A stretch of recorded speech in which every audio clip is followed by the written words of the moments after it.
ini saya mau mengajak saudara belajar dari kitab Roma pasal yang kedua. Di sini sebetulnya topiknya itu adalah dosa menghakimi sesama. Di dalam ayat 1, 2, 3, 4 dia sampaikan bagaimana Tuhan menentang orang yang menghakimi saudaranya. Saya memulai dari ayat yang kedua. Tapi kita tahu bahwa hukuman Allah berlangsung secara jujur atas mereka yang berbuat demikian. Dan engkau, hai manusia, engkau yang menghakimi mereka yang berbuat demikian, sedangkan kau sendiri melakukannya juga. Adakah engkau sangka bahwa engkau akan luput dari hukuman Allah? Ayat yang keempat, maukah engkau menganggap sepi kekayaan kemurahannya, kesabarannya, dan kelapangan hatinya? Tidakkah engkau tahu bahwa maksud kemurahan Allah ialah menuntun engkau kepada pertobatan? Tetapi oleh kekerasan hatimu yang tidak mau bertobat, engkau menimbun murka atas dirimu sendiri pada hari waktu mana murka dan hukum Allah yang adil akan dinyatakan. Ia akan membalas setiap orang menurut perbuatannya, yaitu hidup yang kekal kepada mereka yang dengan tekun berbuat baik, mencari kemuliaan, kehormatan, dan ketidakbinasaan.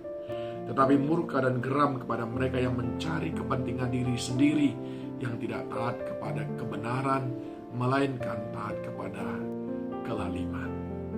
Saudaraku yang dikasihi Tuhan, memang Alkitab berkata, selumbar di mata orang dapat kita lihat, tapi balok di mata sendiri sering sekali luput dari perhatian kita.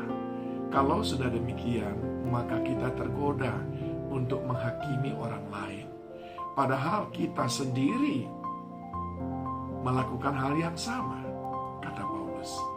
Dan kalau kita hari ini ada, kita yang suka menghakimi ini, padahal sebetulnya kita juga tidak luput daripada penghakiman.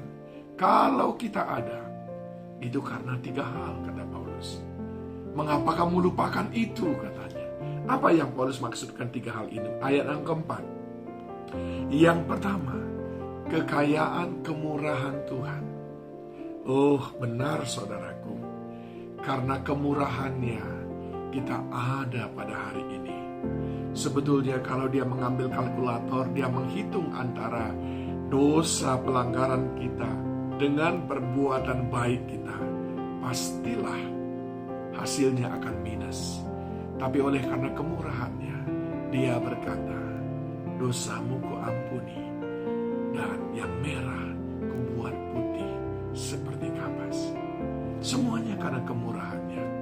Hidup kita hari ini karena kemurahan Tuhan.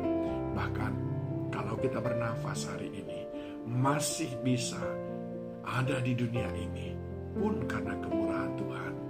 Bukan karena kita sudah berhasil mengumpulkan kebaikan demi kebaikan. Lalu mengapa kita tidak bermurah kepada orang lain? Mengapa kita tidak juga memberikan permakluman kepada orang lain?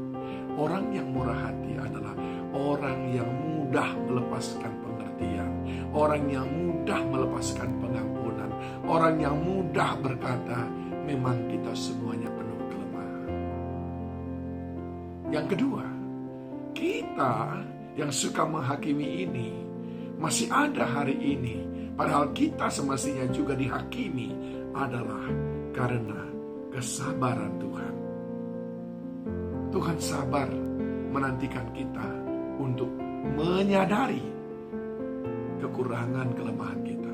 Ingat kata kuncinya, Tuhan sabar menantikan kita sadar dari kelemahan kita.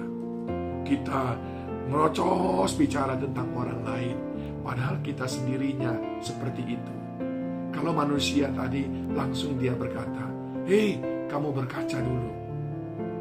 Tapi Tuhan sabar, dia berharap supaya kita lewat jamahan kuasa Roh Kudus bisa menyadari bahwa kita pun manusia yang penuh pelanggaran.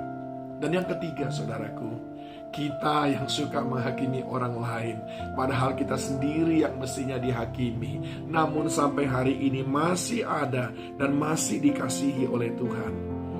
Ayat 4 berkata, karena kelapangan hatinya. Tuhan lapang. Tuhan tidak menyimpan. Beberapa waktu lalu saya sampaikan kepada saudara, hati yang seluas samudra. Tuhan, sekalipun sering kita sakiti, kita kecewakan dia selalu punya tempat bagi kita. Dia selalu punya tempat untuk berkata, mari anakku, pulanglah, sebab aku percaya engkau akan berubah. Dia tidak menyimpan pelanggaran kita. Dia tidak menyimpan kesalahan kita. Daud berkata, dia sudah buang semuanya ke tubir laut yang paling dalam.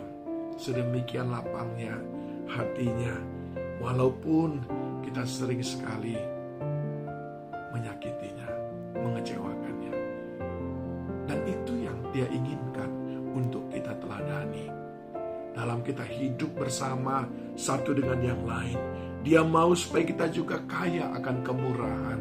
Dia mau supaya kita juga melimpah akan kesabaran. Dan dia mau supaya kita juga memiliki kelapangan hati, sehingga kita tidak tergoda untuk menghakimi orang lain. Roh Kudus menolong